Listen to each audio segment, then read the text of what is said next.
Hi, this is 3 ways to the green raid boss. This is the final video in the 3 ways to raid bosses series.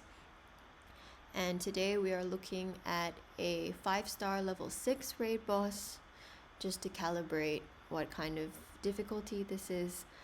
The green raid boss is, I think, one of the most important raid bosses to figure out in the game because it really makes you understand what statuses are, both in terms of buffs, but mainly in terms of debuffs.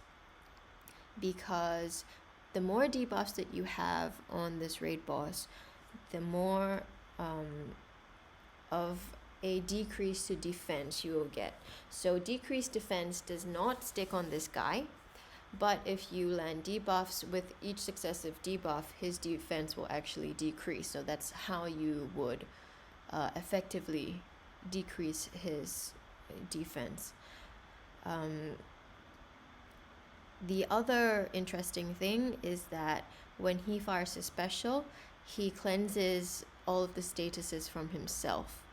And it can be really interesting to look at the tiles and proactively match green tiles away to prevent him from charging up and firing off his special, because it can be quite a task to get all of the debuffs in, and it's disappointing, I know, if he cleanses them before you can get your hit. But this is not a tile movement video. This is based on team composition and strategies. So I wanted to show you first the team that I normally use. The main sniper is Eldrid, and there are 2 snipers or 2 hitters I think that can work well. Not snipers, sorry. There's Eldrid and Claws, and they both work excellently because their damage actually increases for every debuff on an enemy.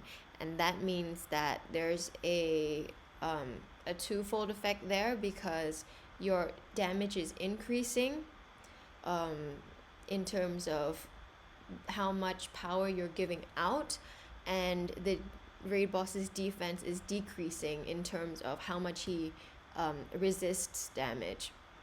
So it's like a kind of exponential increase that you're getting there, which I really like. And the team that I'm using has changed a little bit depending on the level, but I found that what can work is basically a tank that buffs everyone, and then you pile on the statuses. So I have here Gaffadeth and Esmeralda for the buffs, and Kusai and Dagda for the debuffs. I've used more of the dot in the past, so double Kusai even, because I really love how the dots can stack, and then it doesn't matter how much they go off. I've recently switched to Dagda for a lot of my battles because I really like the attack down and the board jester. And Dagda Esmeralda is a very fun combination, because that means that our team is getting 4 moves and the raid boss is getting only 2. And that's a great way to get a mana advantage and a tile advantage. So I think there's not much else to say. Eldrid is the leader because she gets increased attack of red allies. For the potions, I'm bringing mostly mana potions, because if you look at this team with 2 support heroes, Dagda decreasing the damage, and the green dragon doing some of the healing, I think this is already quite survivable. So what I'm worried about is getting the debuffs in and getting the shots in. So that would be the mana and the poison for now. Could be anything, I'm just using poison because I have a lot of it. So I think that is enough talking, and let's have a look.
For the second hit, I'm going to be doing something very similar to the first one, which is to try to stack debuffs using dot. But this time, because I'm using Lurkar as my primary sniper, I'm going to be focusing on landing burn because he specifically increases his damage when the enemy is affected by more burn statuses. So to increase his damage, I'm bringing Hempe to give him the I can't speak today. Increase attack boost. And she is also going to buff Soliana and Arcanus, which must be one of the worst names of a hero in the game so far. Maybe tied with Urine. Yeah. So they both land burn and they both do damage based on their attack. So this is quite a good synergy. Ketra is there just to increase more attack. So she doesn't actually have a very good synergy with the rest of the folks. But she's there in the hope that she can hit as a bit of a standalone sniper. So this team is not so survivable in my view because Hempe is fast the way that I've built her and the way that this team is balanced. Hempe, Soliana, and Arcanus are the fast heroes. Ketra and Lurkar are the slower heroes. To get a decent number of turns against the raid boss, there has to be a balance between fast heroes and slow heroes. If you have only slow heroes, then the raid boss is going to take multiple consecutive turns, especially for the green raid boss. That's a lot of, that's just bad news because you want a couple of turns in a row to build up your debuffs. And that's how you're going to really get your damage there. If the raid boss is constantly firing, then you're not going to be able to get those stacks. So the chances are that you're not going to be able to get your sniper to go off with those stacks and your score is going to be impacted as a result. But as I was saying, so you need a balance between fast and slow. And because Hempe is fast and she's going to be the tank, I'm bringing the green dragon to support her. Could actually bring the yellow dragon. That would count as debuffs as well, but let's just do this for now because they don't have any healing capacity. For the potions, I'm bringing a bit of health, a bit of burn, just in case I want some, and a little bit of mana. So it's quite balanced, I would say. And let's take a look.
And for the third team, I'm going to show you one with Lancelot. I was interested in making a Lancelot team because I saw that a lot of people were talking him up as a really good hero for this raid boss on Discord, and I wanted to try out this strategy. It's an interesting one, I think, because Lancelot does more damage for the number of buffs that he has, and what you want to do with this green raid boss, as I've said, is you want to land as many debuffs as possible. So it is a multitasking effort. You do need to get buffs on yourself and debuffs on the enemy. That can be quite challenging to do with just 5 heroes. And the team that I've brought, there are many variations that you can do. It also depends on the level of the raid boss, how tanky it is, how tanky your heroes are, and how much they can multitask. I am using Lancelot, like I said, and then to buff him, I'm using Etro and Darius. And what it's going to do is Lancelot is going to get increased attack and increased critical chance. Etro gives increased attack, increased critical damage, and recovery. So if they both go off at once, that's going to be 4 because the increased attack doesn't stack. But if only one goes off, it's potentially 2 with just Lancelot going off, or 3 with Etro, which I think is it's already quite good. Darius, after the not so recent hero changes, he gives 3 recoveries to 1 hero, and those stack. So topping up Darius and using him to top up Lancelot's buffs is one way to build buffs on 1 hero. And the fact that it's recovery, it helps with the survivability as well, obviously, because Lancelot is an attacker. He's not going to be as tanky as some of the other heroes. And that means that I can use the rest of my slots for debuffing the raid boss. I don't have heroes at 6 stars that land a huge number of debuffs. So for example, Gladiosa, or maybe even Mavis or Vigmar. So I'm using Kusai and Zarkon, who I've had in my roster for quite a while. They both stack poison.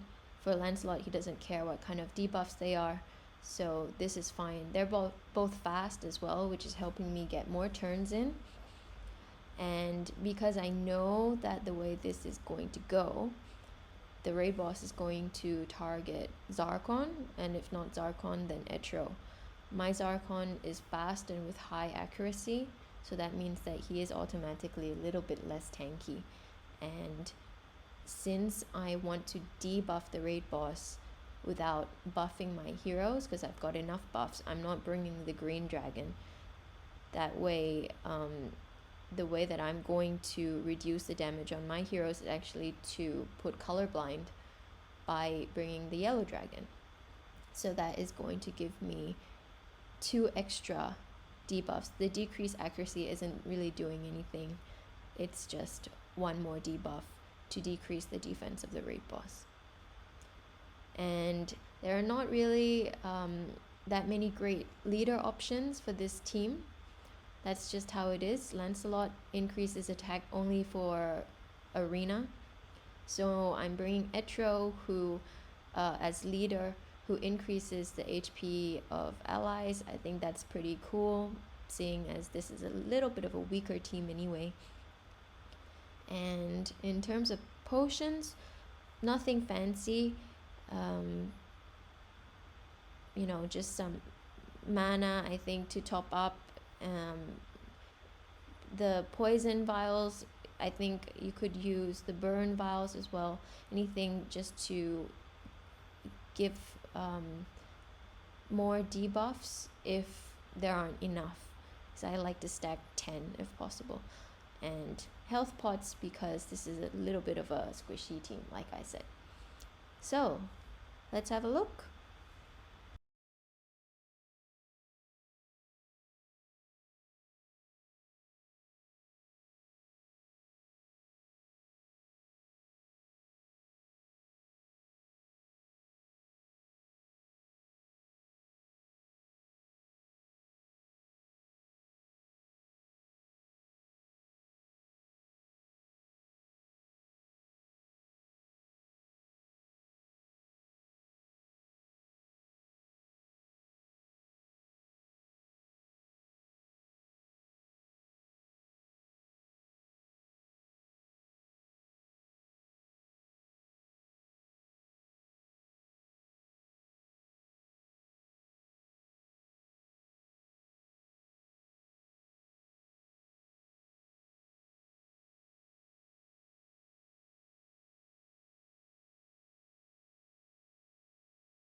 So that was 3 ways to hit the green raid boss. I hope that that was fun and maybe gave you a couple of ideas. The way that I've built my heroes, they're not really optimized for 3 strategies, so that's why you won't see the damage being necessarily super high, but I think for demonstration purposes, this is good enough for you to see that there's no correct way or no one correct way. You can really be creative and try out what works for you and your roster and what you feel like your strengths are. Could be that in your guild you see a certain team being very prominent, but actually there are a couple of ways that you could attack any one problem. So that's really the intention of these videos. I think that it's been definitely interesting for me to try out 3 ways to hit every single raid boss. It's been a journey for sure to build up the heroes in my roster and get myself there. So to the people who watch and support, thank you for the encouragement, and it's been a journey for both of us, I think. But with that, the series does come to an end, and if you liked it, I have 3 ways to the moon dust and all of the different color dust rifts. You can check out that series, and I've got a new series coming up soon, which is going to be 3 boards where I'm going to look at some of my PvP battles and go through 3 of the key moments and the boards that, in my view, change the battle in my favor. And the 3 boards is going to show you the gems or the tiles on the screen, and I'm going to talk you through the tile movements. So if that sounds interesting to you, stay tuned. That is going to be a new series. And meanwhile, thank you so much for watching, and I'll see you next time. Bye.